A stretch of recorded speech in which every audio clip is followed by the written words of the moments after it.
What is up, all you gamers? Hope you're all doing well. Welcome back to the Esports Rewind podcast. A day late because, well, I was actually gone, so my apologies for that. Weddings are super dope, though. Jake decided that he just wanted to stay in Iowa forever for 3 days. So my flights kept on getting canceled. We're back now. Hope you guys all enjoy breaking down a lot of topics, and I'm actually glad we waited a day because we got some very, very big ones. So hope you all enjoy.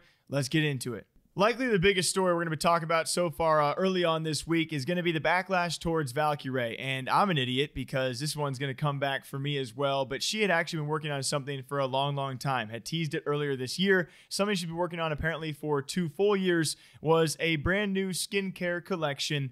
But this one specifically kind of edged towards gamers with blue light. If you guys don't know blue light glasses, I think we both use them frequently for help with, kind of protecting our eyes from staring at screens all day. So the play on this skincare collection known as Reflect was, I believe, protecting people from the blue light pollution and repairing your skin from the damages potentially caused by blue light. Yeah, and to me, my first reaction was, oh, this seems pretty smart. Like, this seems like a good mix between celebrity makeup lines, right?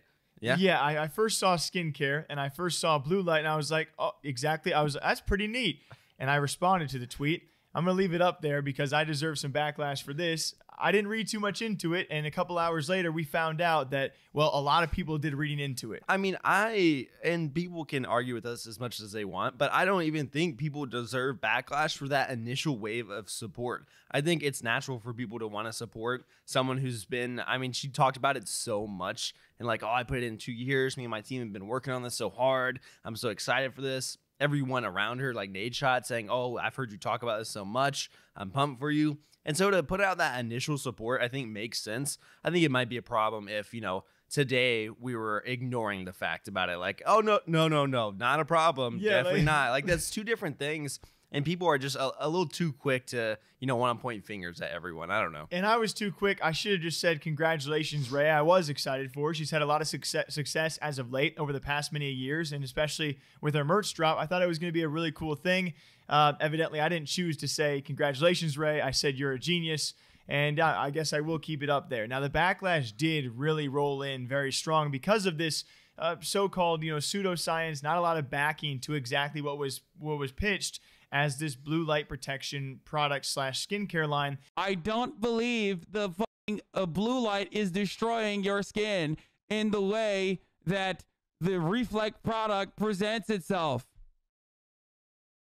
It's just fucking soap. I think where people really drew the issue was, okay, if Ray would have done blue light glasses, designer glasses, she would have probably killed it. If she would have done a skincare collection, she probably would have killed it. But the fact that she kind of meshed the two and definitely went towards more of a targeted audience of gamers for something that might not even be the case, she's going to respond today or maybe clarify today exactly what's going on. I understand the backlash. I understand the support, but of course, we're here to talk about it, right? And she's going to hopefully explain at least a little bit of what went down during that 2-year process of how she was exactly preached to about this line. It was something ridiculous that I saw underneath that was like, you have to be in front of a computer for like 15 to 30 days straight for it to equal like 15 minutes of being outside damage wise. And it was like, okay, that does seem a little crazy to me. And maybe I'm just naive in the situation, but I want to believe that, hey, maybe someone out there is trying to take advantage of Ray, a content creator, a new young content creator who has a ton of money to invest, wants to start a line somewhere. And they say, oh, we're just going to use her money to start this off. She'll be a co-founder, use her name, we'll sell it. And then they just kind of tell her all this information and she goes along with it. She believes it and she wants it to work, but then it ends up backfiring because the science behind it wasn't really real. I mean, if I were her and I had these people in white coats telling me like, yeah, definitely, this will definitely protect your skin and be good. And maybe it does protect your skin, but it doesn't need to, is people's point. Yeah, exactly. And man, I just wonder where you go from here. As of us recording, she's hasn't responded yet, but is expected to maybe clarify. She deleted her tweet, so who knows, really, in that situation. Like, did people tell her, oh, you have to take that down, you can't respond tomorrow, we have to go through a long process type deal? I don't know. Because I believe it did sell out, right? It was going to be picked up somewhere else. I mean, it was doing numbers. Yeah. We know that.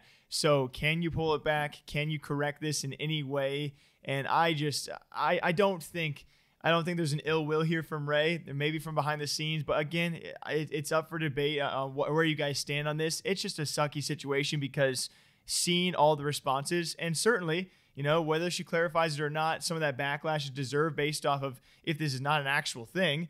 Sure, but I can't imagine being in her shoes, seeing all these things being said. Right. It's got to be a very, very tough situation. So we'll see what she can clarify. Valkyrae having backlash over her new skincare line known as Reflect. What do y'all think about it? It's about time Ninja went on the Nate Shot Encourage show because, while he had a lot to say, it was actually a long time since his Mixer deal, but appearing on the show to talk about not just the failure of Mixer, but a lot of other things, including the problems that came with the money from it. It was really, really cool to see this far after Ninja talking about it, because we're still here, you know, left talking about, you know, did he sell out? Did he cash out? He actually clarifies a lot of that in the interview if you guys want to check it out. But for me, the most interesting part, maybe different from you, was the talk about how money brought a lot of problems for someone like Ninja. He was very grateful the fact that he made $30 million in such a short span of time, but also having a lot of people come out of the woodworks to treat him. I mean, all of a sudden asking for things. It's got to be a really weird experience that you or I will probably never experience. I know. I was just thinking in my head, because I didn't talk about that in the video, but thinking in my head how angry people must be hearing that. Like, you know, the classic situation, like, oh no, you got $30 million. I'm so sorry. So many problems, Ninja. But it was an interesting podcast overall, and probably honestly one of my favorites that they've had before, because I thought it was really insightful to a lot of stuff, where he was talking about Mixer and the behind the scenes problems that they kind of have. You just want to punch your mic while I'm talking. And so the behind the scenes issues that they had, the two biggest ones I think in my head being that they couldn't get anything fixed. There was nothing.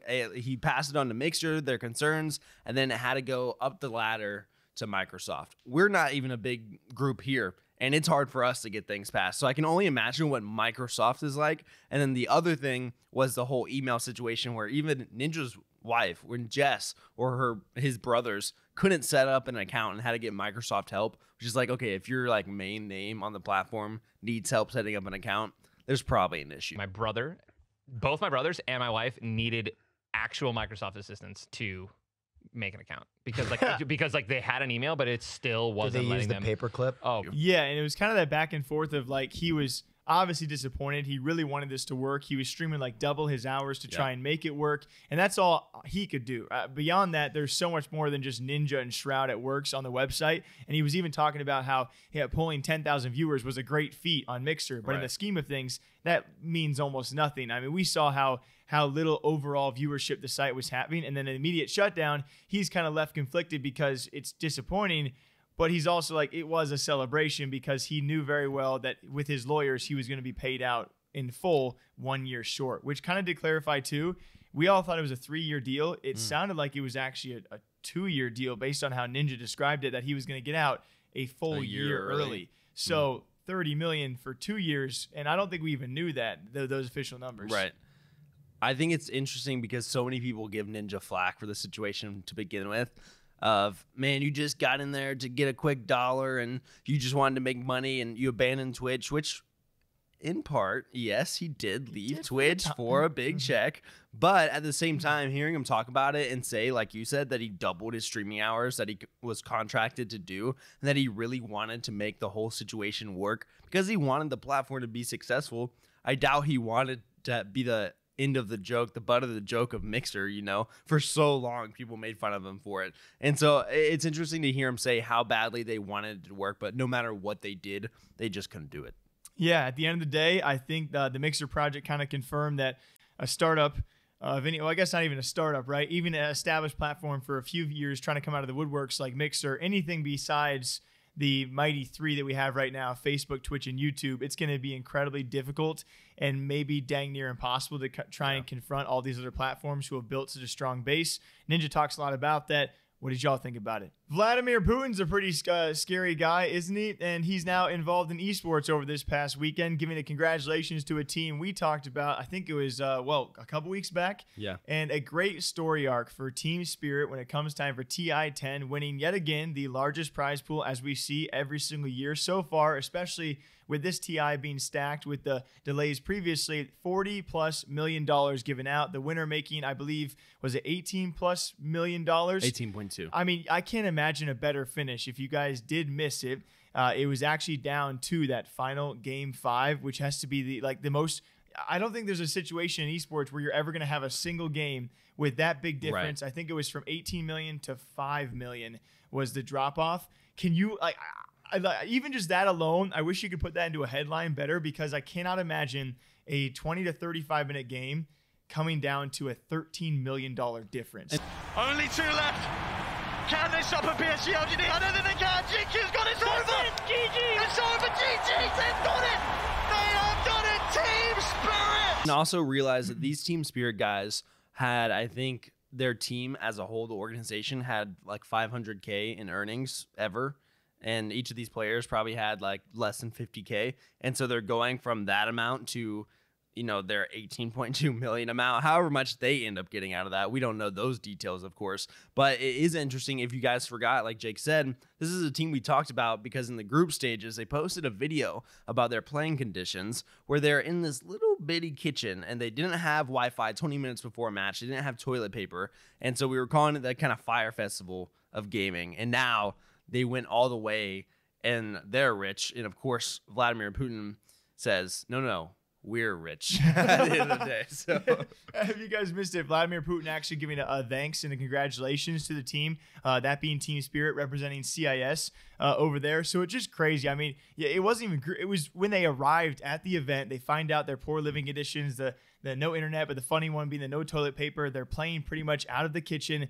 They just take to Twitter and post a video. Right. They're like, Valve, this just can't be a thing. They even call out that apparently teams based on their points, based on their DPC points, I believe is the correct term for that, were given better rooms. So the, of course, more established teams maybe having better practice environments.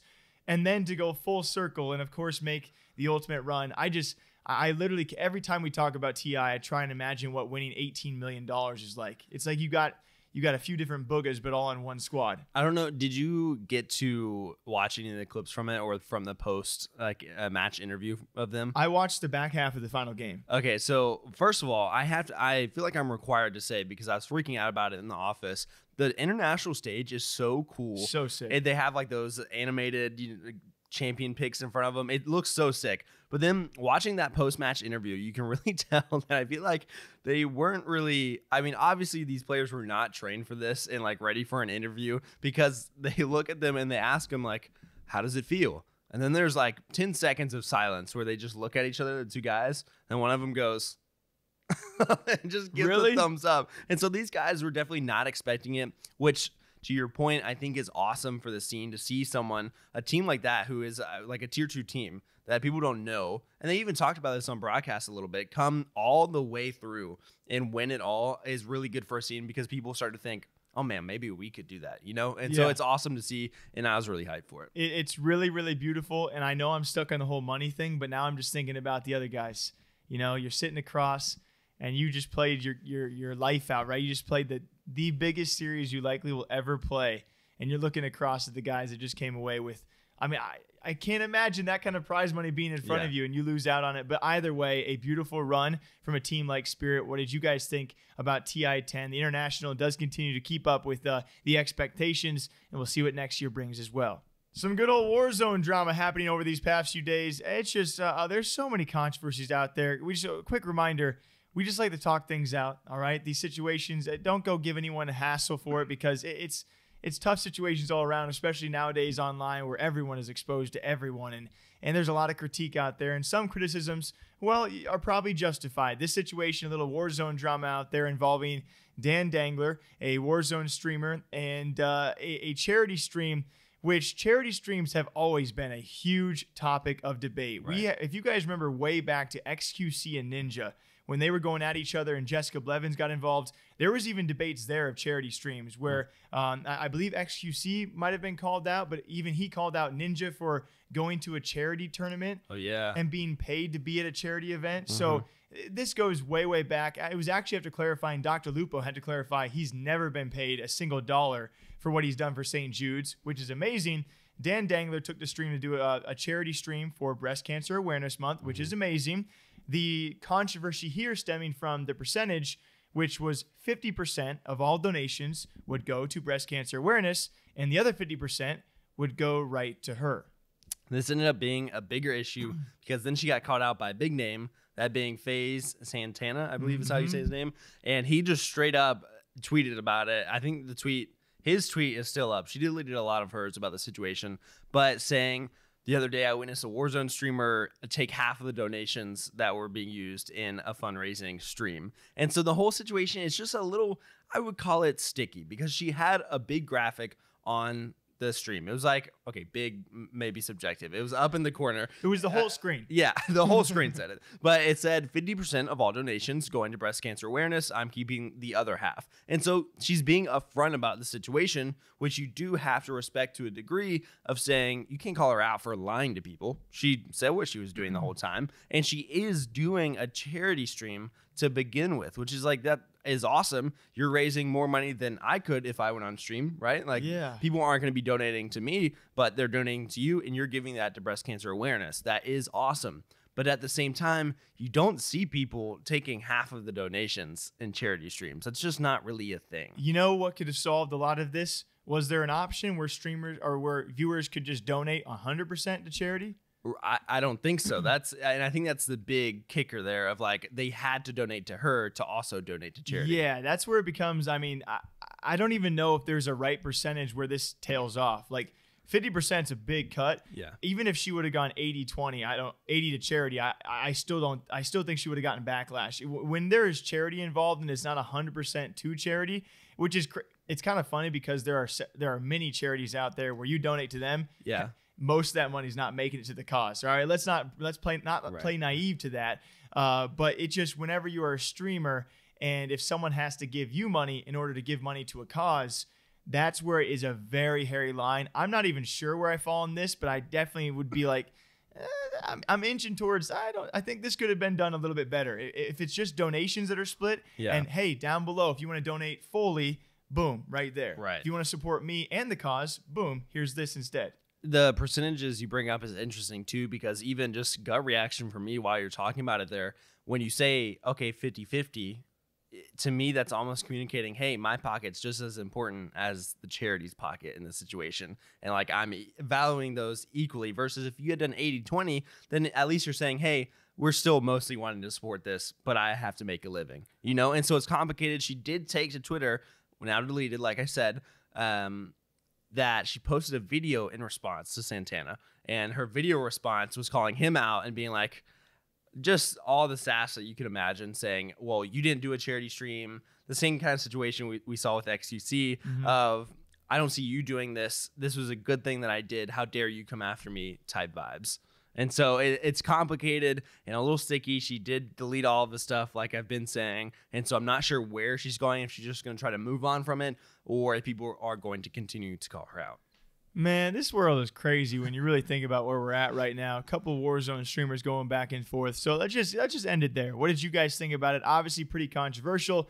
50% to charity, 50% to a streamer. And yeah, definitely a complicated situation. We'll see what TheDanDangler does next, and if her and Santana keep going back and forth. It's not an Esports Rewind without talking about Nickmercs a little bit. Funny clip. I think you already had a video on this one, and you man, I wanted this video so bad because it's a nice little short weekend video, I think. That's going to be Nickmercs looking at his Twitch ads going around. Actually, a few responses in his chat telling him about the ads that were played on his channel, to which he finds out that apparently 100 Thieves is playing ads on Nickmercs and his Twitch channel. Got another 100 Thieves ad? Alberto, who's running ads right now? Are you running ads? Are you running 100 Thieves ads on my fucking Twitch channel? Now, how's that what we're doing here, right? Nade Shot hit you up? Oh, he said he needs the money? Oh, okay. Yeah, right. You did a video on this one, right? Yeah, it was it was a bit of a combination video, because there's that, and there's the other clip that people might have twisted, which I'll just say I just put it on the screen. I didn't twist it. And so it was it was a clip where he was saying, you know, I don't care about you. I don't give a F. It was right after he read a comment about Twitch ads and running 7 ads.